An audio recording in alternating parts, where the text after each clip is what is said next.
and forward momentum there from the lead. I love that tune. That just It is a good sets the tune. stage here It perfectly. does.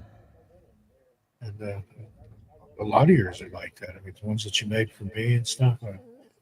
And I love shutters. I use that one in my radio show sometimes. I have to take a pee break or something. I'll stick shutters in there. Yeah, Shutters And is we're a good, back. That's Lee good. G. First Floor Audio and Shutters. That's cool, man. That's cool. So Yeah, it's a thousands ma- and thousands of people have heard that. That's Clyde Lewis himself told me that my show is one of the most popular on the whole network, other than That's not. his. He's been going fucking years as well, hasn't he? That Clyde Yeah, Lewis, he's isn't been he? around forever. He started out in like Utah or somewhere like that. And Yeah, he's because been in I'd Portland. heard of him before. Yeah, he's been in Portland for over a decade. I used to see him on the bus out there. He doesn't drive, and I'd see him when I was taking the bus to work. He's a big old guy too. He's like 6'6", and at one time he weighed like four Fucking or hell. 500 pounds. He's lost some weight because his health was suffering. But friendliest person you'd ever meet. Though I've been live with him in the studio there in Portland, Portland a couple of times. I can't remember what station they were with me, but then I got the Star treatment. Took me to the green room. Well, here we go, Mr. Stockton. Would you like some water or some fresh fruit, Mr. Stockton? Oh, It's like I like this. yeah, I like this. Yeah. Hey, Midnight Society. Hello, sweetheart. Good to see you there. I Hi, love you. Nicole. Good to see ya. Uh, Hi, 8 Henry. weeks and so many days until baby day. We got baby brain. Henry Yeah, there. Nelson's here. D Rock. Hi, D Rock. So Yeah. tonight, as it says there on the marquee, Stanton Friedman returns. Actually, it's a recording from years and years ago. The gentleman's passed on to the. But this isn't that long ago because he's a lot older on this one, isn't he? Yeah, it's. But So alien more. contact. It's more recent. Are we ready? Yeah. Let me see if I can tell when this one's from. I should have put it. It's conflicting information here. It's either 2013 or 2014. So 10 or 11 years ago. And I'm not sure when he passed away. He's been gone for a while, I think. But, Lee and I were talking about this before the show. He's one of the non-nut jobs in there that talks UFO stuff. He's a very smart, very articulate man. Yep. And Articulate man. It's not a load of gook he speaks, yeah, and he don't run around saying I've seen aliens, I've seen aliens, or with a big T-shirt like you said, a sign saying an abductee. Look at yeah, me, look. I was in San Francisco at that UFO conference a couple of years ago that I was speaking at. There was a guy walking around the lobby with an abductee T-shirt on, and had Mulder with me, walking him in through the lobby there. And the guy walked over toward Mulder, and Mulder he didn't like that guy's looks. And Mulder loves everybody. There's He's been like, like two or three people get that I can away think from of me, that you nut. didn't want anything to do with it, and that abductee guy was one of them. So I always, whenever I think about a dog doing that, and the way you explain that, I always think of of Brian out of Family Guy. The yeah, dog Brian. Get away from me, you nut. got right below, kind of showing just a little teeth on one side. Yeah, that's it. Yeah. And I found that animals, dogs in particular, cats too, I'm sure, are good judges of character. If a Oh, they dog are. doesn't want Dogs anything to do with definitely are good. anybody, better stay Yeah. away from them. Yeah. Yeah. Dogs are a great judgment of character. I think. And read a little thing here. This video falls under fair use. The copyright disclaimer is as follows under Section 107 of the Copyright Act of 1976. Allowance is made for fair use for the purposes such as criticism, comment, news reporting, teaching, scholarship, and research. Fair use is a use permitted by copyright statute that might otherwise be infringing. Nonprofit, educational, or personal use tips balance in favor of fair use. The staff and management, Lee and myself here from Beyond, we do not own this content. All credits go to its rightful owner, which in this case is Stanton Friedman. He posted this somewhere years and years ago. No copyright infringement is intended. So hope y'all enjoy this. We got that little disclaimer there. So Well, Don't yeah. shoot the piano player, right? That's it, mate. Don't, yeah. That's it. And Dennis, how you doing? Good to see you. Welcome in. Don't think I've seen you here Dennis, hi. before. If it's the first time here, welcome. If you've been here before, welcome back. Glad to have you. We do this live every Wednesday at 6 p.m. Eastern, and always something interesting. Sometimes we have a guest. I'm trying to get Brown Dwarf back on here. He's an engaging fellow, and he's out there in the field in L.A. just running wild and getting all kinds of footage of strange stuff in the skies over LA. But anything anywhere in LA and above the ground, below the ground, on the ground is going to be strange, I think. La It La seems Land. quite a busy area for Yeah. some reason. I don't know And what it is about that West Coast. well, I think it's something to do with the ocean, personally. could be. And just according to George Carlin, and I'm quoting here, California is like a bowl of granola. Them that ain't fruits and nuts or flakes. So there you go. Not my words. I'm just quoting. It is. I mean, especially nowadays, it's a very, very, very crazy place. Now Getting that way everywhere. Is it like that in the UK as well? there's a lot of oddity going on. Yeah, I must admit. With the immigration thing. Yeah. It's happening everywhere. The floodgates have been opened, and I mean, our infrastructure just can't take it. Because as it was, we had quite a high influx, but now what with the just any Tom, Dick, and Harriet coming in, that they'd have to build a house or a property every 4 minutes in here to cope with the. It's just never going to happen. It's amazing. And I'd like to come there, but I can't come there. I looked into it a couple of years ago. I have to have own a business and have so much money in the bank. Well, we used to have the same sort of similar rules to Australia. Now it's just if you want to come here, just get on a boat. Yeah. I mean, which is totally ridiculous. It was understandable why we had those reasons. We're a tiny little island, with limited resource and limited housing. We can't even house our own people. But then these illegal immigrants are coming over, and they've been given hotels, cards, and all sorts, and money, and a ticket to the National Health. I mean, that's why a lot of people come here. Because of the National Health Service. You get your health service. That way here in New England, too. And I'm all for legal immigration. My family immigrated here from Scotland and England. And when the number's correct and it's in line with the building and the available homes and stuff like that, and the need for certain careers and stuff that are not being fulfilled, you always need extra people. I can understand that. That's absolutely normal.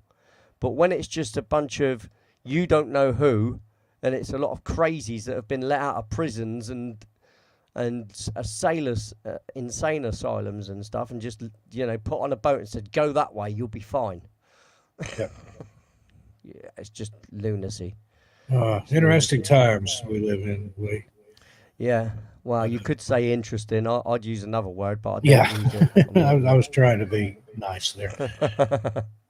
But the free shite army, as Henry Nelson says there.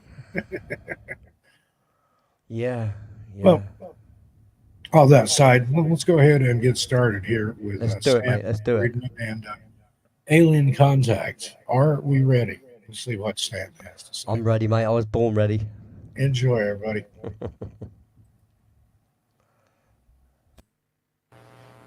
There's a big discussion going on now about should the government release all the information it has, questions like that. Some people say yes, some say no. I don't happen to think they should release everything they have. I think there is a national security aspect here. But there are a lot of sides to this question. So I've tried to come at this from a stand back and let's look at the big picture kind of approach. Let's see if I can make this thing work. Yeah. Funny, I don't recognize the crop circle pattern. Maybe he's trying to communicate with us, says the aliens in the little ship. Hey, you got to have a little humor. Here are my 4 major conclusions after 53 years of study and investigation. 1, aliens are visiting Earth. 2, some government people know all about it, a true cosmic Watergate. No good arguments against 1 and 2, and we're dealing with the biggest story of the millennium. So I'm not an apologist ufologist. I try to tell it like it is. I'm not a closet ufologist. Put it all out there. Now, that's just the starting point. There are a number, I spent a lot of my time, really, dealing with the false arguments made by the nasty, noisy negativists, the debunkers. I have other words which I don't use in public about these guys. And their arguments are pretty straightforward. You know, there's no convincing evidence. Governments can't keep secrets. They can't get here from there. If they were coming, they would land on the White House lawn. We all know that the President of the United States speaks for all 7 billion Earthlings, doesn't he? No reason to visit. They'd send a signal first. Frank Drake says maybe there are as many as 8,000 places in the galaxy where there might be people who are sending out signals. The Kepler spacecraft study people looking for planets all over the place, well, in a certain region of the sky, say there might be as many as 8 billion, and I'm closer to the 8 billion side than the 8,000 side, to say the least. These are all false arguments, and we'll deal with some of this stuff as we go along. As a nuclear physicist, and I have a couple of degrees in physics from the University of Chicago, and I spent 14 years of my life working on far out advanced, classified, eventually canceled government-sponsored research and development programs. Little companies like GE, GM, Westinghouse, Aerojet General, McDonnell Douglas. I set a record for working on canceled programs, I think.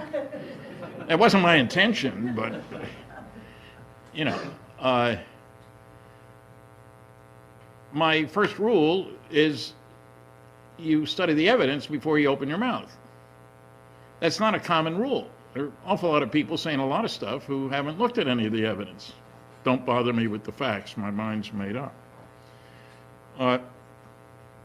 This is the cover, a privately published version of the largest study ever done for the United States Air Force. This is done way back in '55. Here are 2 other good sources of information. The UFO evidence on the left, data on 745 unknowns out of 4,500 cases that were investigated. Special Report 14 looked at 3,200 cases. On the right, we have testimony from 12 scientists. I was the youngest one of the group and the only one without a PhD. The best papers by Dr. James E. McDonald, 41 excellent papers. He was a professor of physics. And it's funny how these sources, and there are others, are consistently ignored by the debunkers. It's like it's a rule. Don't bother me with the facts, my mind's made up. But the public doesn't know, I'm not going to tell them. If you can't attack the data, attack the people, it's easier. And do your research by proclamation, because investigation is too much trouble and nobody will know the difference. Excellent source of information, 12 scientists, all but one, me, with a PhD. Here's Dr. J. Allen Hynek's book, The UFO Experience. He was the Air Force consultant for 21 years. I just bought a new book yesterday, Life and the Universe. And they got a list of books. This is written by an astronomer. Hynek's book isn't on the list, just as you might expect. A lot of good cases in here. Here's the University of Colorado study, and many people think that it showed that there was nothing to UFOs. If you read the press coverage, now the UFO nuts can join the Flat Earth Society and let the rest of us do something useful. That's what one California paper said.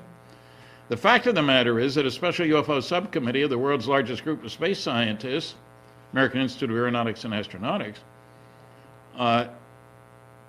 decided after studying the subject that one could come to the opposite conclusions from Dr. Condon's.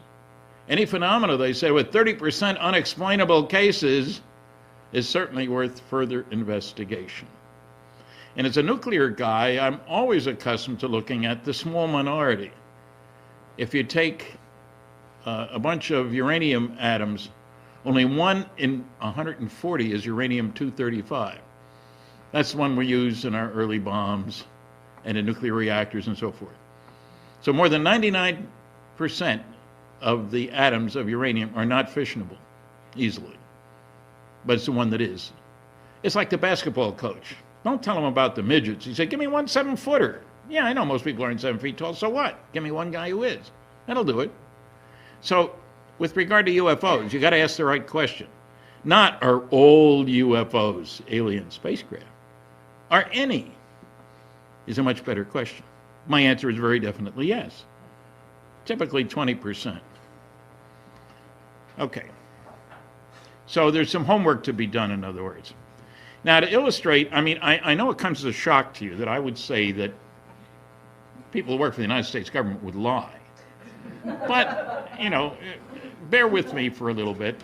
Here's a statement made by the Secretary of the Air Force, Donald Quarles, way back in 1955. On the basis of this study, this dealt with Blue Book Special Report 14, the first cover I showed you. We believe no objects such as those properly described as flying saucers have overflown the United States. I feel certain that even the unknown 3% could have been explained as conventional phenomena or illusions if more complete observational data had been obtained. Now that seems very straightforward. We looked at a whole bunch of cases, and only 3% couldn't be explained. It's just because there wasn't enough data. That's a popular myth. As a matter of fact, that's a total lie. But he wasn't the only one making such claims. There's Quarles. Dr. Carl Sagan. Carl and I were classmates for 3 years at the University of Chicago. We're the same age. We grew up in adjacent towns in New Jersey. He never bragged about me being his classmate, so I'll brag about his being mine. I wish he was still around. Reliable cases are uninteresting, and the interesting cases are unreliable. Unfortunately, there are no cases that are both reliable and interesting. That sounds very straightforward, too. The only trouble is that just like with Quarles' statement, it's a total lie. Not just misrepresentation, a lie. There's Carl. He did more than anybody else to get people to think about extraterrestrial intelligence. I'll give him credit for that. When he makes this statement, he's made it several times, he never gives a source. You'd think he had studied a whole bunch of data, lots of cases. No, he didn't study any. It's off the top of his head. Here's a breakdown of the sightings in that Blue Book Special Report 14. Miscellaneous covers a lot of things, of course. Psychological, it's really psychological aberrations. Nice way of saying crackpot cases. 1.5% were crackpot cases. Now, the American Physical Society, to which I and Carl and most physicists belong, says that 2% of the papers submitted to it for publication by physicists are crackpot cases. So there are as many crackpots, actually more, associated with physics as with flying saucers. I'm one of the few with a foot in each camp, but, you know. Okay, now, the unknowns. Now, from what I said before, obviously that should be 3%. Somebody goofed. The unknowns were 21.5%. Equally exciting is that next to the last category, insufficient information. 9.3%. They, by definition, had a separate category. If there wasn't enough data about a case to give you an explanation, it was listed as insufficient information. They also had a rule that all 4 of the final report evaluators had to agree on an identification if it was an unknown. Any 2 could label it anything else, aircraft, balloon, astronomical, craziness, et cetera, et cetera. So they had pretty stringent qualifications. And yet, over and over again, you'll get the stupid statement that, you know, if we just had enough data, we'd be able to explain all cases. It simply isn't true. Now, of course, they were a little bit trickier than that. The press release that went out didn't give the title of the report. Because surely some reporter would have said, what do you mean report number 14? What happened to 1 through 13? Well, the true answer, had it been given, which it wouldn't have been, was that it was classified. They were all classified. They also didn't say where the work was done. Battelle Memorial Institute in Columbus, Ohio, a very highly respected research and development firm, under contract to the Air Force, but their contract was classified here. And nobody in the media asked. There's been a major failure. One of the dozen, at least, PhD theses that have been done deals with the press's inability to do their homework. They can tell you about what's her name, Lewinsky? That's a big story. Flying saucers, no, we're not going to put any effort into that. It's kind of strange, to be polite. Okay, now here's the quality evaluation. This gets to the crux of the matter. There are interesting sightings that aren't reliable, and reliable sightings that aren't interesting, but no interesting and reliable sightings. Well, the highest quality cases, 35% were unknowns. The lowest quality, only 18%. The better the quality, the more likely to be unidentified. Exactly the opposite of what Carl said. And as you'd expect, the lower the quality, the more likely to be listed as insufficient information. There's nothing strange here. It's exactly what you'd expect if the unknowns really represented something strange. But if you got a combination of appearance and behavior, the appearance indicating that the objects are manufactured. I just read a new book last night. He only talks about lights in the sky. I don't care about lights in the sky. Why would I? You have plenty of good sightings of things with definite size, shape, surface texture, clearly manufactured, whose behavior indicates they weren't manufactured here, because if they were, we would be using them for military purposes. That's the only reason for developing advanced technology for flight system. Military. Budgets are pretty big. Stealth aircraft cost $10 billion to develop, and we used it in a war. We always seem to have a war or two around, so there's plenty of opportunity, you know. But these are facts, not pronouncements from on high by the nasty, noisy negativists. There's no physical evidence. All we have is anecdotes. He actually looked up the definition of anecdote. And if you look at the sightings, for example, in Jim McDonald's congressional testimony, 41 excellent cases. We're not talking anecdotes. Brief story, a personal event, not much to it. We have intensive investigation, multiple witness radar visual sightings, for example, involving highly trained people, sophisticated equipment, etc. Sightings by astronomers. I've had people try to tell me, well, no astronomer's ever seen one, and other people tell me, well, pilots never see them. Malarkey. There are plenty of sightings on record by the good guys, if you will. They're physical trace cases. There is no physical evidence. What they mean is Friedman will not provide a body of an alien for me, so therefore they must not exist. Or a piece of a saucer with a certification this was made someplace else than Earth. I don't have any such thing. Why would I? Why would any sensible government agency allow anybody outside the closed system to have this sort of stuff? You say, well, what's the big deal? Do we want our enemies to have access to our technology? Basic rule for security. You can't tell your friends without telling your enemies. They read the newspapers too. They listen to the radio. Isn't there physical evidence? Is there any? Of course there is. There's loads of it. Ted Phillips in Missouri has collected over 4,000 physical trace cases from more than 80 countries. These are cases, I don't know which hand to use here. In this case, Ronnie Johnson, age 17, finishing his chores for the evening, spots a saucer sitting above the ground about a foot out here. And it's brilliantly lit. He's paralyzed, can't move. His dog can't move either.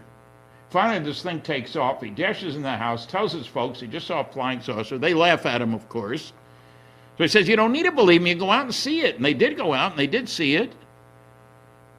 And others in the neighborhood did too. And when they got out here, the soil was dry down 14 inches in the ring. There was a glow on a board over here, bottom of the tree here. Really strange. His mother touches the glowing ring of soil. Can't take pulses at the restaurant where she works as a nurse for the next couple of weeks. Fingers are numb. They called the sheriff. He checked for radioactivity. There wasn't any. I don't know why radioactivity. I'm a nuclear guy. Why are you worried about radioactivity so much? There are other things that are worse in the world. You are all radioactive. like it or not. You sleep in the same bed with somebody for a year, you'll pick up a measurable dose of radioactive radiation. Doesn't mean it harms you, but you can measure it. We nuclear guys have good instruments, you see. Anyway, an article appeared in the local paper. Somebody sent it to Ted Phillips. This was in Kansas, Delphos, Kansas. Town at that time had 499 people. I doubt if it has any more than that now. And somebody sent a copy of the article to Ted Phillips in the neighboring state of Missouri. He talked to the local sheriff, who told him he'd known the Johnson family for many years, quite reliable people. Nice thing about small towns, everybody knows everybody else. You can't get away with being much of a nut in a small town. So Ted went out, got some samples. I took this picture. The soil on the left is normal soil from a few feet away from the ring. Soil on the right is from the affected ring. You will please note the sophisticated soil retention device there. I had somebody who said, I can't believe anything you said when you showed that paper plate. When I was at the University of Chicago, there was a Nobel Prize-winning physics experiment where a vital piece of equipment was held up by an empty coffee can. If they can use a coffee can, I can use a paper plate. I had good lab tests run. The ring soil has a higher level of soluble minerals, which is a fancy way of saying it's much too salty to grow anything. And 2 years later, it still wouldn't grow anything. We did soil tests, I better add. The ring soil wouldn't mix with water, wouldn't make instant mud. The normal soil would. Ring soil wouldn't support plant seed germination. And I have some pictures, one alongside the other, the ring soil and the normal soil. The ring soil didn't grow any seeds, the normal soil, from a few feet away. Grew seeds, it was fine. So there is physical evidence. Now this gets you to Roswell, and I'm the original civilian investigator of the Roswell incident. My life was changed in 1978. I'd heard about it before, but then by a passing remark. I was at a television station in Baton Rouge, Louisiana, supposed to do 3 interviews to promote a lecture that night at Louisiana State University. The first 2 interviews were done. The third interviewer was nowhere to be found, no cell phones back then. And the station manager, he's looking at his watch, he's giving me coffee. He knew the people brought me to the station, and he knew I had other things to do. Out of the blue, he said, you know, the guy you ought to talk to is Jesse Marcel. And brilliant investigator that I am, I said, who's he? His next sentence changed my life. Oh, he handled wreckage of one of those saucers you were interested in when he was in the military. What? What do you know about him? He's from Homo. I didn't know where Homo was. I've been there since. It's a good-sized city in Louisiana.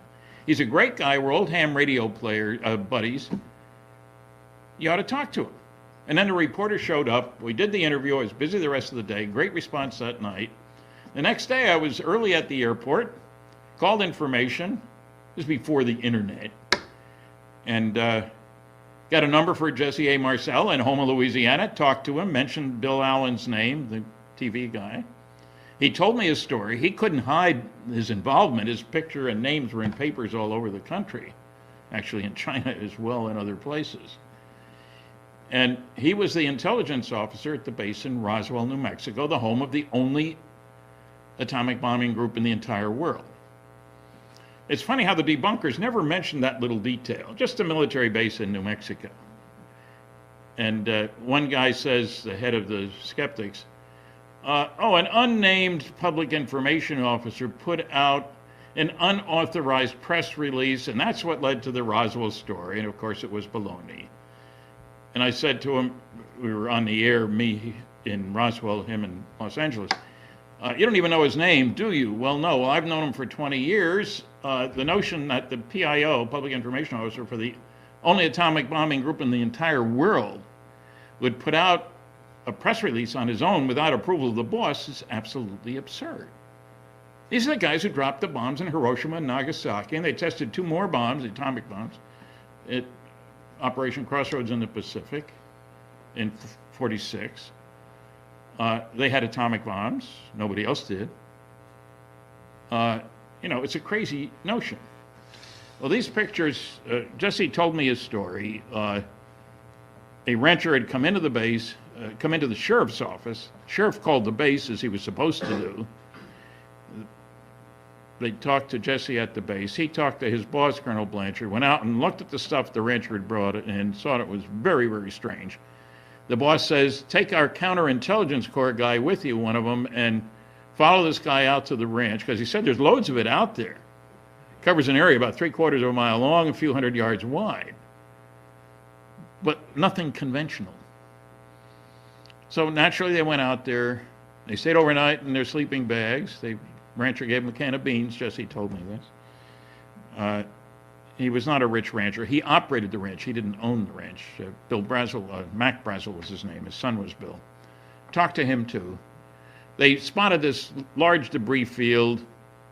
They picked up some of the stuff. They brought it back to the base. Jesse told me that first conversation that he figured it had to be an airborne explosion because there was no crater. He'd seen where airplanes had crashed, and you can make a pretty good sized hole in the ground. And to spread the stuff out over this large area had to be an explosion up here. He didn't have an exact date. Great story. I shared it with my colleague William Moore. I heard another story up in Bemidji, Minnesota. They didn't come running to me either, except after my lecture, somebody comes up to me very quietly. You ever hear anything about a crash saucer in New Mexico? Well, yes. Tell me more. They told me their story. And Bill Moore, my colleague, had a third story in Flying Saucer Review, an English publication. An English actor named Huey Green had been driving across the U.S. from L.A. to Philadelphia. When he was in New Mexico, he heard on the radio about a crash saucer in New Mexico. Figured it'd be a big story when he got home to Philadelphia. No story. That was kind of strange. But he knew when he made that trip, you can imagine what the roads were like in 1947. Now, there are probably some around here that aren't so much better today, but we won't talk about those. So he could pin down early July 1947. My colleague went to the University of Minnesota Library, lived in Minnesota. Periodicals department started looking. There was the story. Verified what Jesse had told me, what the other guy had told me. And that set us off. In the next year and a half, we found 62 people connected with this event. Spent a lot of money on phone calls. No internet, as I say. But we found 62 people. The first book came out, The Roswell Incident, in 1980. And by 1986, we'd found 92 people. And I instigated the Unsolved Mysteries program in 1978. And because I had instigated it, I got access to the people who called in, not 1978, 1988. And it was seen by 27 million people, that show, the first time around, and 30 million the second time around. And because I had instigated, I got access to some of those people who called in. And I've been working on this darn case ever since then, since 78. Who ever thought? And I should point out, this is phony wreckage. This is General Roger Ramey, the head of the 8th Air Force. He was Colonel Blanchard's boss. Blanchard was Marcel's boss. This is Thomas Jefferson Dubose, who was his chief of staff, a colonel at the time. I was thinking about it, and I knew that Ramey was dead, and I knew Blanchard was dead, but I wondered about Dubose. Called West Point, figured he might have been West Pointer because many of the old-time officers were from West Point after the war. The other guys got out. And I located General Dubose, met with him. His testimony is on a DVD called Recollections of Roswell, 27 first-hand witnesses, almost all of whom are now dead. I don't know how to interview them anymore. Maybe you can find somebody who can, but I can't. And Tommy was a great guy. Met with him twice, as a matter of fact. Don Schmidt and I met with him together on one occasion. And what's interesting is that piece of paper that Ramey is holding in his hand. And it turns out, because this was a high-quality camera, press camera, speed graphic, the resolution was very much better than today's digital cameras, which we think are the latest technology, but there's nowhere near as good as the old slides were, or this camera. And somebody has managed to read most of that. And it has lines like victims of the wreck. Now, all balloons have victims of the wreck, right? How ridiculous can you get? This is Tommy DuBose, umpteen years later. You can see the color of my hair, how long ago this was taken. But I show it to you to say that I met with him firsthand. He was very sharp, took us to the finest restaurant in town. He lived around Orlando. We had to edit the film that Don Schmidt and I made. He was talking about some of the women secretaries that he and General Ramey had gotten to know, and we didn't think that belonged on this tape. It was a good thing, because later on one of his relatives wanted a copy of the tape.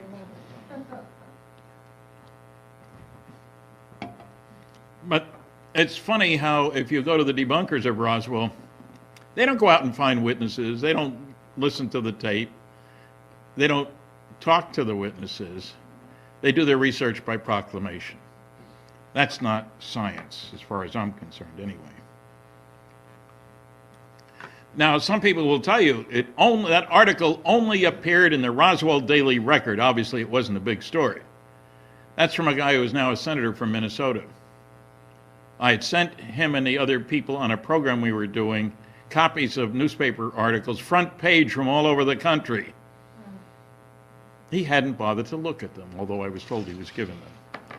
This is the Los Angeles Herald Express. There's also the Chicago Daily News, the Sacramento Bee, the San Francisco papers, the Spokane Chronicle, evening papers from Chicago West. The press release didn't go out till noon. It was too late for all the Eastern papers, morning or afternoon. The cover-up story, you notice it's got both stories here. Army finds flying saucer. General believes it is radar weather gadget. This is 4 hours after the first story went out. Pretty quick action. In the next paper, Ramey empties Roswell saucer. That was the end of it. Until I got involved. Inadvertently, as it were. Now, remember, we're talking now about wreckage, which if you talk to the witnesses like Major Marcel and a whole bunch of others, was clearly of an alien aircraft, and the bodies were clearly aliens. That's big news. Because you have such questions who the heck are these guys? Where are they from? What do they want? Who are they working with on this planet? Do we need to worry about being attacked? They're little guys, maybe they're working with China. Well, you never know. What I'm saying is they took it seriously. They had to take it seriously. And you got chain of command here. These are not dinks. Colonel Blanchard, I've had people say, well, he obviously got chewed out and must have been sent off to Siberia for putting out this crazy story. He went on to be a 4-star general and was Vice Chief of Staff of the Air Force when he died of a massive heart attack at the Pentagon. A huge obituary in the New York Times, big ceremony at the Air Force Academy at this time. This is in 1966. Along the way, he'd been head of operations for the Strategic Air Command, under whom there were thousands of nuclear weapons. And yet the debunkers say, oh, he was just a loose cannon. Loose cannon, and he's in charge of thousands of nuclear weapons? You think all these guys in charge of the government are idiots? Don't answer that, but I don't think so.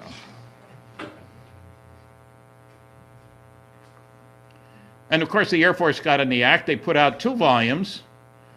It's over 1,000 pages. The Roswell Report, Fact versus Fiction in the New Mexico Desert.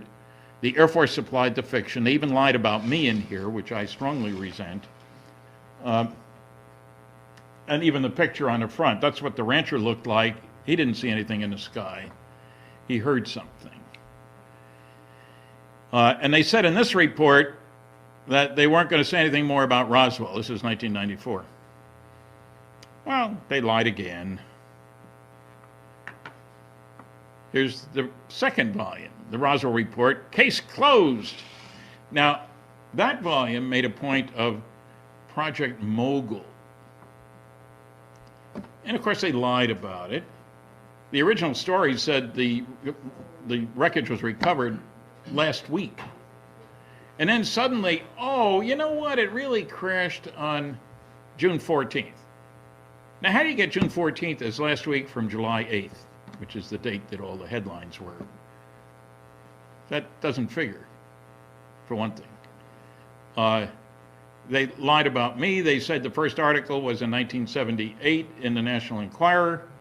It was in 1980. I know I gave the Enquirer reporter Jesse Marcel's information because our first book, The Roswell Incident, was due out any moment. And Bob Pratt, the reporter, was a fine reporter. He was a liaison between the Enquirer scientific panel and the newspaper. But that first volume said Operation Mogul. Now, highly classified, oh, terribly classified. It wasn't. The purpose was to make a high altitude, constant altitude balloon that would fly for thousands of miles, which had all kinds of devices on it, which would listen for signals from a Soviet nuclear explosion should one occur. And that would be nice information to have if the Russians had nuclear weapons. A big concern at the time. But they didn't send chase planes after these things. They were let to lie in the desert. That wreckage you saw is standard balloons, but it isn't anything like what was the Mogul balloon train. They had 20 to 25 standard, normal, neoprene weather balloons. You used to buy them in surplus stores. Put them up about this big, and the kids would jump on them. It was great fun. If you leave them out in the desert for a couple of weeks, they turn to dust.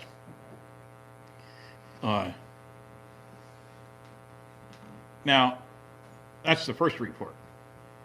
That didn't fly very well. So then they came out with this, the second report. This has got the silliest explanation. Remember, first it said flying saucer. Then it said radar reflector weather balloon combination. Then it was Mogul balloon. And now the fourth explanation, this was great. Stories of bodies, poppycock. Those were crash test dummies that we Air Force guys were dropping all over the state of New Mexico. They used a map showing the places where they were dropped. None were near either of the two crash sites. Kind of neat. Now, what's wrong with crash test dummies? There were such things. Well, as it happens, there were, as you might expect, a couple of things wrong. The one in the middle is the dummy. That's Sierra Sam. Now, I talked to Colonel Madsen, who was in charge of the program, met with him in person, and the Air Force couldn't be bothered, I guess, although this picture is in their book. Now, he stressed to me that there were two problems. One, all the crash test dummies were 6 feet tall and weighed 175 pounds and were in uniform. Why the uniform? Because any pilot who has to eject from an airplane is going to be in uniform, and that's going to affect the drag of the air around him, the temperatures and stuff. You don't want to let your parachute off right away because you're going to freeze to death before you get down. So now, can you imagine any rancher in New Mexico finding such a crash test dummy and assuming that must be an alien? Even though those were supposedly about 4.5 feet tall and had big heads. How do you morph this guy down to one of those? Oh, there's another little difficulty. None of these were dropped until 1953. So we have time travel for crash test dummies. And you say, how could they lie so blatantly? They lied because they got away with it. The New York Times had crash test dummies, front page, Sunday paper, above the fold. There's no better placement in the United States in a newspaper. Crash test dummies explain stories of Roswell. People's memories weren't good. That's how they got them back to 47, you see. It's mind-boggling. But they got away with it. That's the important thing. So when somebody starts telling you, oh, that was all taken care of, no problem. You notice the boots, obviously those are little alien booties there, Well,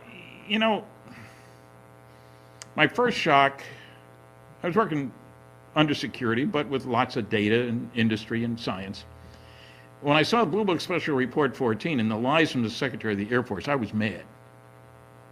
I was accustomed to tiptoeing around classified information on occasion. But flat out lying just seemed to me not the way things ought to be. Obviously, I grew up with the wrong ideas. that you're not supposed to lie to the public. But this explanation and the fact that they got away with it is really aggravating. I mean, if I could find Colonel Madsen, why couldn't the New York Times? His name is in the book. It's not Tom Jones. Anyway, it makes me angry.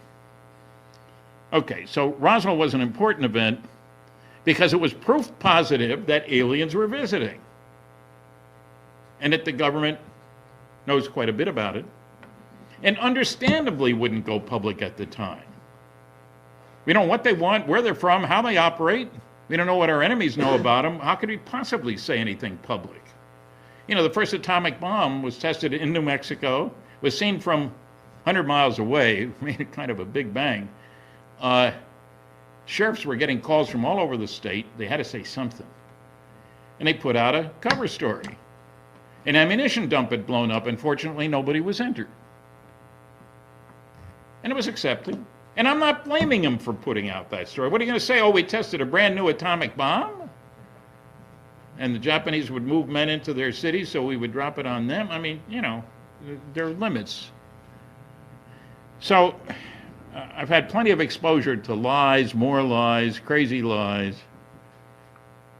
Here's my book about Crash at Corona, the U.S. military retrieval and cover-up of a UFO, the definitive study of the Roswell incident. Corona is the town closest to where the crash took place. And they love me in Corona. They used to have a movie theater there, small town.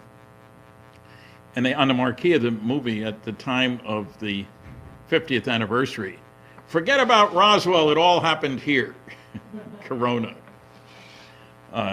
So that's where the title comes from. This is the Roswell story. Now, are we ready for contact? Well, when the government stops lying. Now, I've been told that governments can't keep secrets. Dr. Seth Shostak of the SETI Institute, you know what SETI is? Silly effort to investigate. It's supposed to be search for extraterrestrial intelligence, but it isn't. Now, Seth says, well, you can tell that they can't keep secrets. I mean, look at FEMA and Katrina. Look at the post office. These guys can't keep secrets. I didn't hear him say CIA, DIA, NSA, NSC, OSI, NRO. These are the agencies who keep secrets. Now, Dr. Tyson, the head of the Hayden Planetarium, he really proved that the government can't keep secrets in front of 1,800 people at Penn State University just a few months ago. He said, look, the fact that they can't keep a secret is perfectly clear. Look how much we know about President Clinton's genitals. We're all adults here. I mean, what kind of a stupid comment is that to make? There's Monica Lewinsky again, I guess. Dr. Tyson also made another stupid comment. In the movie, the UFO mockumentary that Peter Jennings did on February 24th, 2005, Dr. Tyson was on there, and he said, look, you can't get here from there. Our fastest craft, the Voyager spacecraft, will take 70,000 years to get to the nearest star if it was headed in the right direction. Scientists want to get their data back a lot sooner than that. What he didn't tell you is it doesn't have a propulsion system on it. It's coasting, like throwing a bottle in the ocean. Is that going to tell you how long it takes to cross the ocean? Or put a balloon in the air and that tells you how long it takes to fly around the planet? It's absurd. The trouble with astronomers, one of many troubles, they don't know anything about advanced propulsion. Let me illustrate that. 1941, Dr. Campbell, a Canadian astronomer. I'm a dual citizen. I can complain about both governments. It's perfectly legal. Dr. Campbell did a study to show what would be the initial launch weight of a rocket able to get a man to the moon and back. There's a lot of science fiction stuff about going to the moon. That's ridiculous, he said. And he was going to show it scientifically. That's a legitimate question. What's it got to weigh? Pages of equations. He published an article, 1941. Bottom line, it would have to weigh 1 million tons. Even for me, that's too big. You know what? 1969, we got 3 guys to the moon and back, still with a dumb old chemical rocket, whose initial launch weight was 3,000 tons. He was off by a factor of 300 million. I mean, if you're going to make a mistake, make a good one, folks. Was he stupid? No. He was totally uninformed about aeronautics, astronautics, space travel. One of the stupid assumptions he made was that he used a single-stage rocket. We'd known for 20 years you got to use a multi-stage rocket. He assumed the limit of 1g acceleration. We knew you had to go more acceleration to get up to orbit faster. It takes less energy. He assumed that when you're coming back from the moon, you're going 25,000 miles an hour, you got to have a retro rocket. But of course, that's dead weight. You launch it, doesn't do anything. You got to slow it down at the moon. You got to launch it from the moon. You got to slow it down some back here. That's a 10-to-1 ratio at each step of the way. That's a very expensive way to stop the rocket. What do? We say, thank you, God, for giving us an atmosphere. It gives us something to breathe, which is kind of handy. And if we're smart, we can use the atmosphere to slow down the rocket when it comes back. No retro rocket. You got to get the angle right. Remember Apollo 13? If you come in too steep, you dig a big hole in the ground. Too shallow, and it's bye-bye Earth. He also assumed that the rocket has to provide all the energy. Why would he assume such a stupid thing? You mean it doesn't? No, it doesn't. When we go to the moon, there's a launch window, so we launch at the right time, so the moon would do some of the work for us. It's pretty reliable in its passage around the Earth. You launch at just the right time so the moon can give you a big chunk of energy. Why not? All our deep space probes have used cosmic freeloading. We have the Cassini spacecraft at Saturn. Been there for a couple of years. Very sophisticated, very nice piece of work. We sent it first toward Venus, which is closer to the sun than we are. It went around Venus and got a free kick, no charge. Came back past the Earth, another free kick, and then out past Jupiter and another free kick.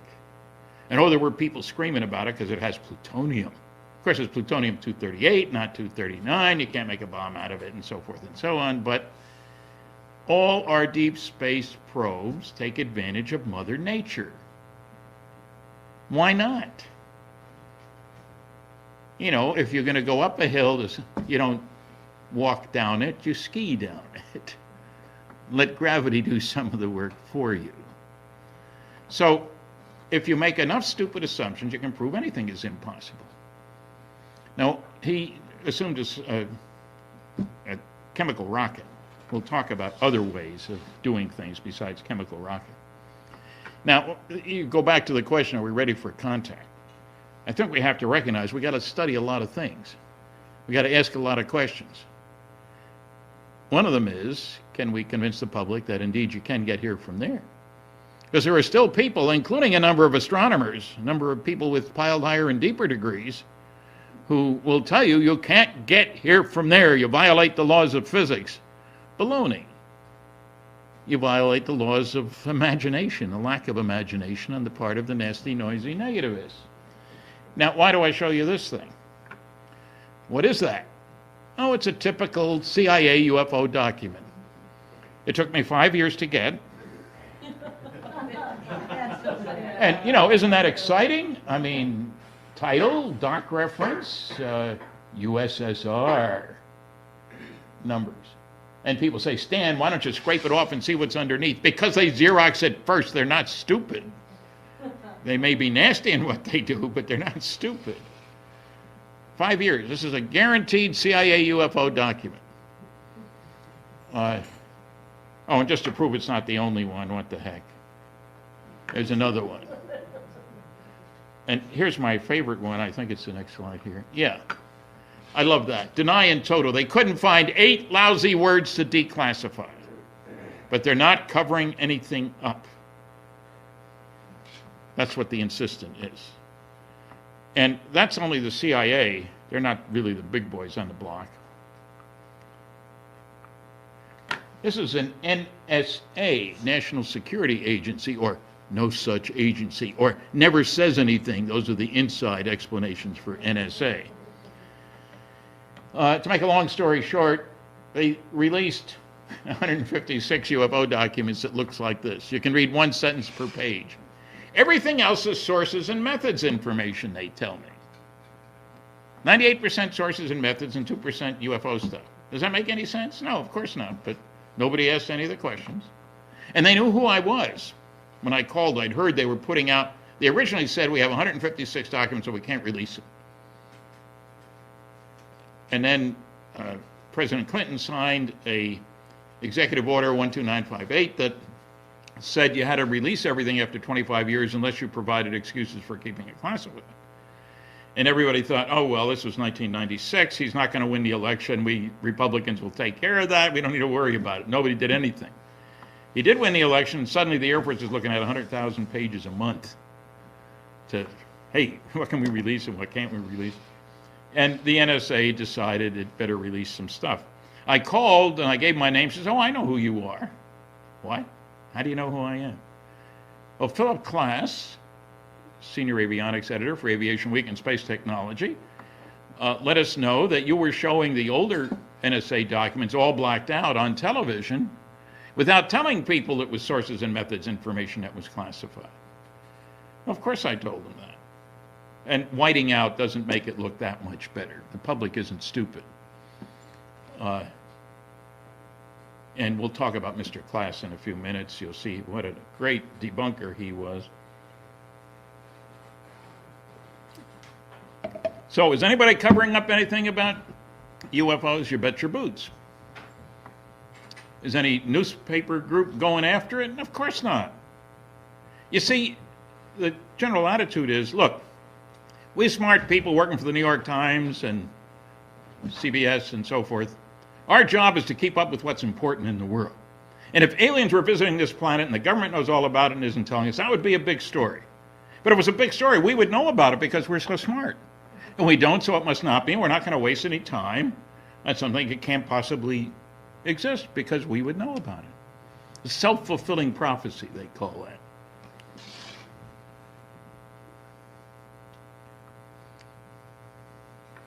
Now, a significant document that you never hear about from the noisy negativists. This is from General Carol Bolender. He was asked, what should we do about Project Blue Book? Because in 1969, after the Condon report came out, they recommended that it be closed because it wasn't contributing anything to national security or to technology. They were right about that. But they asked General Bolender, who had worked on the lunar excursion module. We landed on the moon in 1968. 69, sorry. So he had no previous connection with this, and he was asked, what should we do about Blue Book? He did a study, put out a memo, and in the memo, which I didn't see until 10 years later, he said, moreover, reports of UFOs which could affect national security are made in accordance with JNAP 146 or Air Force Manual 55-11 and are not part of the Blue Book system. 2 paragraphs later, if we close Project Blue Book, the public won't have a place to report UFO sightings. However, as previously noted, reports which could affect national security would continue to be handled through the standard Air Force procedures designed for this purpose. And yet, the Air Force keeps saying, oh, we closed Project Blue Book, we don't have anything to do with UFOs. And until a month ago, all the rules for pilots of exotic airplanes gave instructions what they should do if they spot unidentified surface ships, unidentified submarines, unidentified airplanes, unidentified flying objects. Now, the Huffington Post made a big deal about that section in the regulations, which was there for anybody to see, and suddenly they disappeared from the regulations. I mean, it only proves they've been lying since 1969. So, you know, nobody talks about General Bolender. Now, I spoke with him. He wasn't that hard to find. How many Carol Bolenders would you find? And I said, it sounds like you're talking about 2 separate reporting channels. Reports which could affect national security. Say a saucer goes down the runway at a base where nuclear weapons are stored. That's a national security problem. Or my neighbor and I go outside at the end of the driveway and we spot a saucer flying over. Big deal. Happens all the time, all over the place. And he agreed. 2 separate channels. He's dead. You can't interview him now. I'm sorry. But at least I talked to him. I don't know anybody else who did. So more evidence of lying. Now, are we ready for contact? Seems to me you ought to be telling the truth when you start talking about contact. How much are the guys you're talking to going to trust you if you lie all the time? That's not a trivial question. Just to prove there was a Carol Bolander, Brigadier General, headed a squadron during World War II. As he said, put it, once we landed on the moon, at least I didn't have to work 12-hour days anymore. The Lunar Excursion Module. The Apollo effort was a major, big effort, and people worked their butts off. And we made it. We haven't had a goal like that in space since, unfortunately. Now, one of the problems is we got an awful lot of people who are very smart people who say very stupid things that get in the way of progress. And Kathy and I will be talking about that tomorrow. Here's just one example. Dr. Simon Newcomb, one of the greatest American 19th century astronomer, said the demonstration that no possible combination of known substances, known forms of machinery, and known forms of force can be united in a practical machine by which man shall fly long distances through the air seems to this writer as complete as it is possible for the demonstration of any physical fact to be. It was October 1903, 2 months before the Wright brothers' first flight. And our book, Science Was Wrong, has 13 other examples of very smart people saying very stupid things. What he proved is he didn't know anything about flights. 2 bicycle mechanics from Dayton ran a lot of wind tunnel tests. They knew something about flight. They found that a lot of the early data was wrong, incidentally. They had to develop their own. You know, it's kind of funny. They got a reward, a bonus, for developing an air force for the government. They tried several times, and the government wasn't interested. Finally, in 1909, they got a contract. They got a $5,000 bonus for providing a plane that could go faster than 40 miles an hour. Can you imagine? Do you realize that the first flight, the airplane and the flight would fit inside a 747? Which is quite remarkable when you think about it. My mantra is technological progress comes from doing things differently in an unpredictable way. The future is not an extrapolation of the past. You have to change things. That's the clue. If you look around in our world, micro-integrated circuits are not small vacuum tubes. This laser pointer is not just a different light bulb. The nuclear rockets I'm going to talk about are not just better chemical rockets. You got to do things differently. Now, in the real world, I gave the craziest lecture I've ever given. I was invited to speak at the Global Competitiveness Forum in Riyadh, Saudi Arabia, in January of this year. There would be a panel of 5 of us, contact with outer space. And they charged $4,000 for people to attend this forum. This was the 5th annual. The first one, the keynote speaker was Bill Gates. The keynote speaker this year was Bill Clinton. It was a great experience. There were about 900 people. And that's what that Global Competitiveness Forum is there for. In the real world, the Apollo command module is a round, blunt body. In one of my books, there's a picture of me next to the Apollo 12 command module. When I was young, I thought a high-speed airplane had to have a pointy nose, sharp wings, highly streamlined, high melting point metals. That's what the X-15 was. That's when we first broke the sonic barrier. The Apollo command module goes 25,000 miles an hour, and it's round and blunt. Do you know that the Air Force, Army Air Force, ran wind tunnel tests on round craft at the end of 1947? Somebody got an idea. Gee, if those guys can do it, maybe we can too. Might learn something. Second thing, and I talked about this in my congressional testimony, Magneto-aerodynamics control, lift, drag, heating, radar profile, sonic booms, like the electromagnetic sub. I'll show you a picture. Biggest nuclear fission rocket engine, the Phoebus 2B, about this big. Power level, 4,400 megawatts. This is way back in 1969. How do you relate that to anything? Hoover Dam is 4,000 megawatts. More power than Hoover Dam in something this big. Nuclear. Any advanced civilization will know that you go from chemical to nuclear.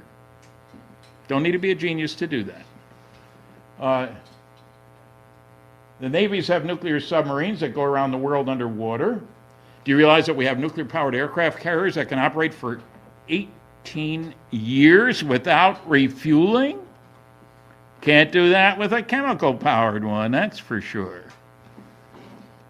And fusion rockets allow you to kick particles out the back end of a rocket that have 10 million times as much energy per particle as they can get in a dumb old chemical rocket. Every civilization a little older than us in the world, in the universe, in the galaxy, will know about nuclear fusion, because that's what makes the stars produce their energy. And everybody will want to know. We figured it out, theoretically, in 1938. Incredibly rapid progress. 1932, we discovered the neutron. They'd been around all the time, we just didn't know about it. 1938, the first nuclear fission. Beginning of World War II, say in 43, early years, our biggest bomb was a 10-ton blockbuster. 10 tons of TNT, equivalent energy. It took a big B-29 to carry it. 1945, our first A-bomb, 15,000 tons of TNT energy release. 7 years later, 1952, first H-bomb. The name was Mike, incidentally. Don't ask me why, I have no idea. It released the energy of 10 million tons of TNT. And the Russians outdid us a few years later, 50 million tons of TNT energy released from one bomb. Talk about rapid change. 10 tons, 15,000 tons, 10 million, 50 million tons. If you were an alien, wouldn't you be worried about these idiots on this planet? I mean, let's face it. World War II, we killed 50 million of our own kind. We destroyed 1,700 cities. Would you want us out there? There were 3 signs that soon we'd be moving out, soon meaning less than 100 years, which is nothing on a cosmic time scale. Powerful rockets, the German V-2s, powerful atomic bombs, and powerful radar. Beginning of the electronics revolution, if you will. There wasn't any before World War II in Europe. Only place in the world where you could study all 3 of these technologies was southeastern New Mexico. And that's where Roswell was. You think aliens wouldn't be interested? That's where the first atom bomb was set off. I mean, they probably went to Hiroshima and Nagasaki, but what you're going to find there besides a mess? You want to know who built the bombs, not who suffered from them. Okay, so I'm trying to give you a different picture of the world in which we live. Just so you know that I'm not pulling your leg. That's the NRX A6 nuclear rocket reactor propulsion system. I worked for Westinghouse. We tested that in 1968. That one's only 1,100 megawatts, half the power of Grand Coulee Dam. This big. No big deal. Very exciting when it worked. I had some experiments on it.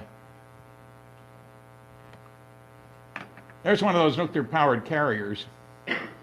And I have people say to me, Stan, how could an advanced system from out there come to all this way and crash in New Mexico? You got to be nuts. I said, well, I don't think it did. What do you mean? Well, I think there was a mothership that went from star to star, and it carried a whole bunch of Earth excursion modules, and we do exactly the same thing. Here's a nuclear-powered aircraft carrier, 18 years without refueling, carries 75 little airplanes, which can last for an hour or 2 without refueling, and which don't work worth a darn on the ocean, but work great in the air, and the aircraft carrier doesn't work worth a darn in the air. So we got motherships. We have lots of reports of huge vehicles that don't crash. The little ones, the Earth excursion modules, they seem to crash. There'll be a new book out about the Aztec incident within the next couple months. I wrote the foreword for it, so just can't wait for it to get out. Very good book. But these things are real. This is not imagination here. Oh, there's the first H-bomb. The fireball was only 3 miles wide. Can you imagine what the aliens thought? What are these idiots doing now? I mean, 3 mile wide fireball. It's not a 4th of July display. Here's some of the fusion reactions. I know we're pushing time here, so. The important thing here is these are different isotopes. Helium, this is heavy hydrogen. 18 million electron volts, MeV. Now, how do you relate that to anything? If you light a match, you're talking about a few electron volts. This is 18 million electron volts in one reaction. And the stuff you're using are isotopes of hydrogen and helium, the two most abundant substances in the universe, which is kind of nice.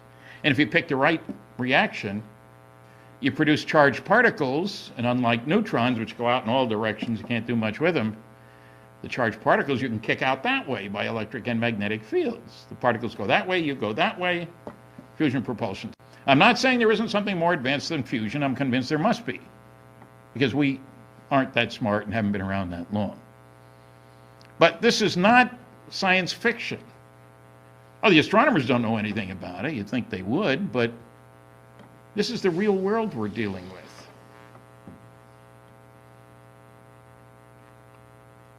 Stephen Hawking said, if aliens ever visit us, I think the outcome would be very much as when Christopher Columbus first landed in America, which didn't turn out very well for the Native Americans.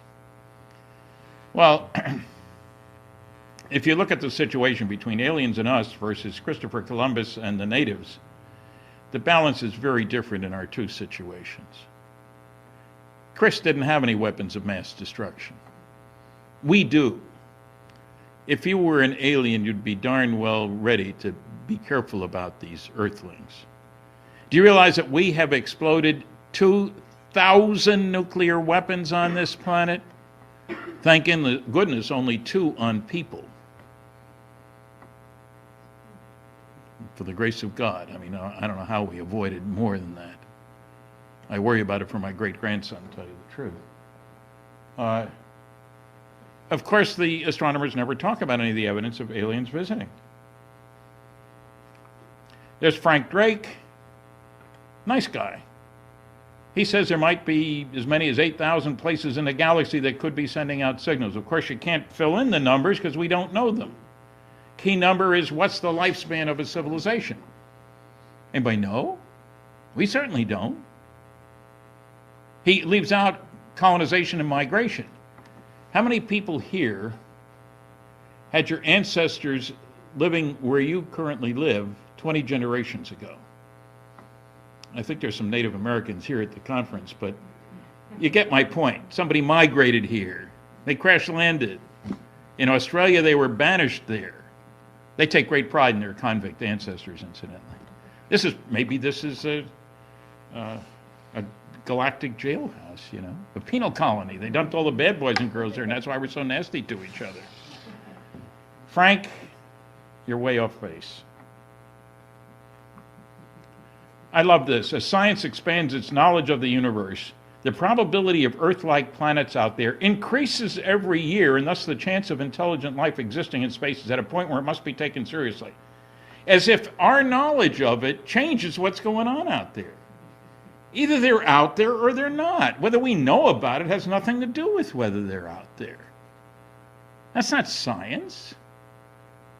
That's ego. We're getting smarter, so maybe there might be others out there. That's pretty dumb. And then, of course, there's... I got everybody's favorite American, I can see that. Pat Robertson says, we are the only intelligent life in the entire universe. All this UFO stuff is the work of the devil. And he'd be up the creek without a religious paddle if somebody were to make an announcement. I didn't know he was such a popular guy. Dr. Susan Clancy says, nobody's been abducted. Kathy told you about her. She said she's read everything, she's listened to every program, and she gets everything wrong in her book, which I find really quite extraordinary. Got a Harvard degree. A couple of them. Only reason for keeping secret is fear of panic. Well, I disagree. We want to determine how they work. We worry about enemies getting there first and how to defend against them.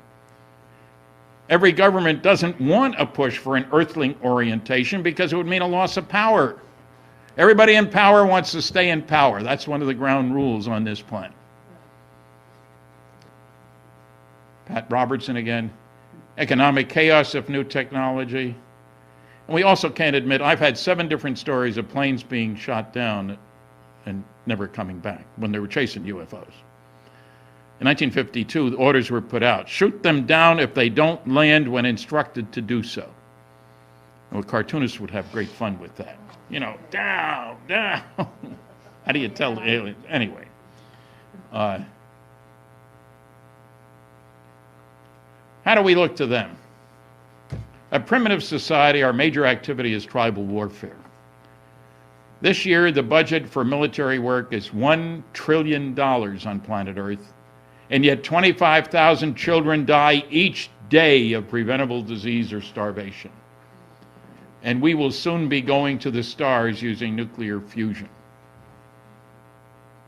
That doesn't bode well for them treating us as equals. I think more likely they'll want to quarantine us.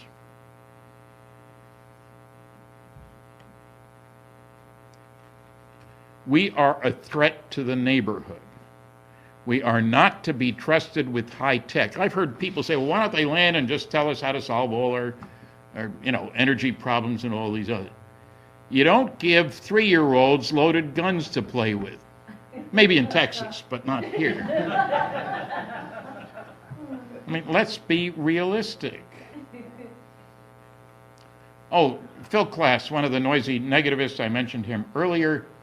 I haven't talked about the MJ-12 documents. I say 3 of them are genuine. There's over 100 phony. I don't care about the phony. Give me the genuine ones. He challenged me on the typeface on one of the documents. Perhaps I hadn't noticed it was a large pica type. But he got 9 documents from the Eisenhower Library from the National Security Council. They were in the small elite type. He offered me $100 each for every genuine document meeting a whole bunch of criteria, done in the same size and style type, up to a limit of 10, unfortunately. I was going to the Eisenhower Library. He'd never been there. I picked up a bunch, sent him copies and an invoice for $1,000, and he paid me. This is his check. He didn't tell anybody about paying me. He told everybody about challenging me. Yeah, where's the newspaper report? There weren't any. There's my book about the Majestic 12 documents, Top Secret Magic. I have copies out across the street. There's going to be a movie, Magic Men. Don Schmidt and I have had our life stories bought. They've optioned his book, Witness to Roswell, and my book, Top Secret Magic. And they're going to make a dynamite movie, you know, a combination of JFK and all the president's men, and Richard Dreyfuss is going to play me. That's not true. It might be. I would hope so. But it would be cool. And I hate to admit it as an author with 5 books after his name, but more people go to movies than read books. Damn. Book sales will be up. There's the Magic Man. There's Don. There's me, and there's Bryce Zabel, the guy who's got the options. Good guy. Nobody speaks for planet Earth. We have lots of heavy metals. We have many different religions. Can't get along. We are not taking care of our planet. Copernicus, in 1543, the year he died, published a book in which he said the Earth wasn't the center of the universe. That was heresy. The book was banned for 300 years. He said the sun was. Sorry, Giordano Bruno was burned at the stake for agreeing with him. But Copernicus was wrong too. The sun isn't at the center of the universe either. We're not important except to us. Of course, it's Bishop Ussher who said the world was created in 4004 BC. He went through the Bible and all the begatting, must have liked the thought of begatting, and figured it all out. He left out 6 zeros. Too bad. I got to tell you about an unusual pair of stars, Zeta 1 and Zeta 2 Reticuli. The constellation of Reticulum, you can't see them from here. You got to go below the equator. This comes out of the Betty and Barney Hill story. There was a star map observed. There it is from the book on the left there. These 2 stars are the closest to each other pair of stars in our entire local neighborhood. And they're 1 billion years older than the sun. And they're only 39.3 light years away. It would seem very logical that they would develop a method for interstellar travel when the nearest neighbor is only 1/8 of a light year apart, sooner than we do, especially when they got a 1 billion year head start. That's a very exciting piece of work, but it gives you a sense of perspective. Are we the big shots? Have we been around the longest? Are we the smartest? Come on. How ridiculous. This is my favorite place. There's Betty and Barney Hill. Kathy Martin, who you just heard, is Betty's niece. She'll be talking tomorrow, The Conundrum of Alien Abduction. There's the book. We have copies over there. Just some comments. Catastrophes happen. How many civilizations older than ours? All of them. Because we haven't been around that long. There's thousands of stars within 100 light years. The galaxy is maybe 80,000 light years across, we're saying now. No free energy yet. And there's that Wright brothers airplane that would fit inside the 747. Governments can't agree about much. Would any be willing to give up new military technology to enemies? Would any give up sovereignty? Are we ready for contact? There's nobody who speaks for planet Earth. You may have noticed that. These are the enemies of mankind, arrogance and ignorance. We don't like being told we have been fed lies. Journalists and scientists have failed their professional responsibility. And there's that great ego line, if it were true, I would know about it. I have a high clearance. My wife tells me he's been practicing. What I think is he's trying to contact some alien civilization, the kid with the violin. Little humor. Isaac Asimov said, either they'd make themselves known or they'd hide. If they do neither, they can't be visiting. He's a real expert on alien behavior because he writes science fiction. Sorry, Isaac. Are there God? These are some of the questions. How many gods are there? And the Brookings Institute said it's been speculated that of all groups, scientists and engineers might be the most devastated by the discovery of relatively superior creatures. We thought we were the big shots, and we're not. Too bad. Now, 2 reasons for the strange views. Smart people believe weird things, namely that no aliens are visited, because they are skilled at defending beliefs they arrived at for non-smart reasons.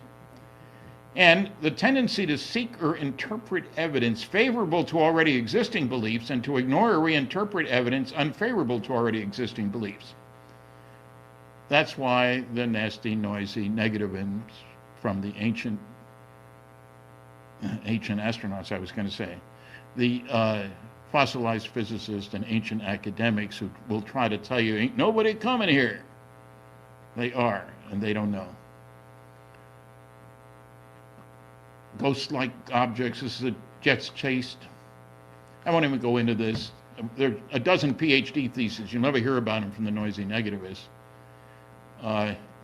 Strong comments about the one about press coverage by Dr. Herbert Strentz. Are we ready for contact? No. Childish behavior. We can't agree on the rules. The leader's the spokesperson.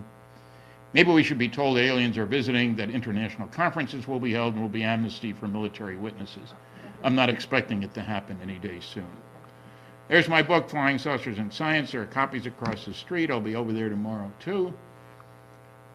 It's impossible, isn't it? That was the original title. Science Was Wrong is what it is now. There's a library. I get a kick out of this cartoon. I'm holding something that says Roswell UFO Hall of Fame. in Dr. Stanton Friedman. It's always nice to be recognized by your peers. Thanks for listening. You know, I think that's a replay of another video just from a different angle. You're muted. Yeah, some of the either that or he just gave the same talk on Yeah, a regular basis, which may be possible. You know, different yeah, audience. they're yeah. there to That's see. it. Yeah, yeah. But either way, there was some slightly different stuff in there that I hadn't heard. But he reiterates what he said, and again, this is a very learned man, a PhD in physics, and he seems to know his beans when it comes to this Exactly. I stuff. mean, why would someone ruin their reputation as a legitimate scientist for a start? Yeah, You know, to talk about aliens and stuff. You know, and it's because he sees the hypocrisy and the yeah, BS. that's what I was just going to say. He points out the foolishness and the fallacy Yeah, that the governments, shadow governments, CIA, three-letter agencies, whatever, foist on yeah, the people. That yeah. there's nothing to see here, move along. And then these are the same agencies that redact everything and Yeah. oh, it didn't exist, it's a weather balloon, but oh, it's a national security risk. Because like we were saying Bollocks. earlier as well, before we started the show, about if there's nothing to see, why are they so determined to make sure you know that there's nothing to see? Right. If there's nothing to see or hear, or if it's all a load of BS, they wouldn't waste their time chasing people down, threatening people not to say anything about certain things. I mean, Don't say anything about the thing that you didn't see, or there'll be Yeah. dire consequences. That's it. Yeah, it's just ridiculous. You know. Yeah. It's a crazy thing. Well, we're running up on an hour and a half here, so Lee, you sound tired, buddy. I hope you get to feeling better. We'll go ahead. Yeah, I'm feeling cut like out crap early, still, mate. But you know, let you get some juice or whatever in you there to fight the rest of that fever off. Raw organic garlic, chop it, let it sit for about 5 minutes, chop it again, and then eat it if you can stand it. That'll help get that out of there. That's compliments of Cisco, and I'm here to tell you it works. Where yeah, is Cisco? garlic does do some stuff, mate. It does. Yeah, garlic is just a natural anesthetic or antiseptic rather, and Yeah. good for fever and all kinds of things. That's like lemon Painkiller. juice. Lemon Yeah. juice is the same thing. It Juice, it clears the apple stomach. cider vinegar. If you can get that, Yeah. there, the one with the mother in it. I like Bragg's. That stuff is just. I think you cut it Yeah. 1 to 3 with water, and drink that as hot as you can stand it. That'll take care of. Yeah, a lot well, of things, too. I do things like I'm honey not and a lemon. doctor. I'm not dispensing medical advice here. I'm just saying No, this is what no. works for me. No, this is just between mates anyway, so it's all good. Yeah. Between me and you and 9 of our closest friends. Yeah, that's it, mate. Yeah, that's the way you look at it. But anyway, everybody that we didn't get to say hi to, the Chairnator was here, Jim's camera at dawn, RP Skaza wandered in, Yeah, hi guys. Catheta here in Ghost Lore. Everybody, we appreciate each and every one of you for being here, We and do. more to come. So thanks again. Lee, any parting words from you? Yeah, take it easy, everybody. And will we be seeing you tomorrow night on your channel? Yeah, I will be doing Radio 1FA. Yeah. Okay, you are missed when you don't play, but I understand there was extenuating circumstances last night. If you It don't was feel just, I good, was so bad on Tuesday that's night. the worst thing, especially couldn't trying to barely move. perform, because I mean, I've felt so bad I couldn't just sit here and talk. I can't imagine trying to make music and play Yeah, instruments. that was a writing night as well. So yeah, I couldn't even think straight. I was all disorientated. You know, you get when you're feverish, Yeah. you get disorientated. Well, I was like that, but I mean the whole night before as well. Yeah. It all started like Sunday night. So Yeah.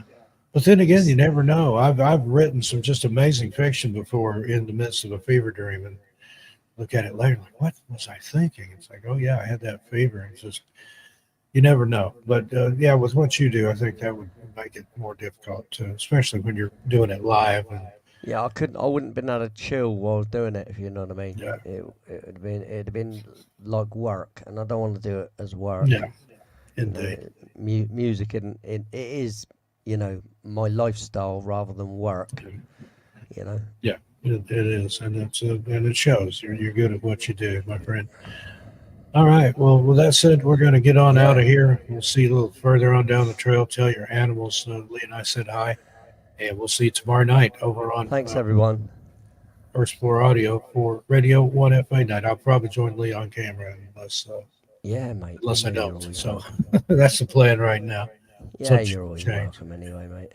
All right. Have a good night, everybody.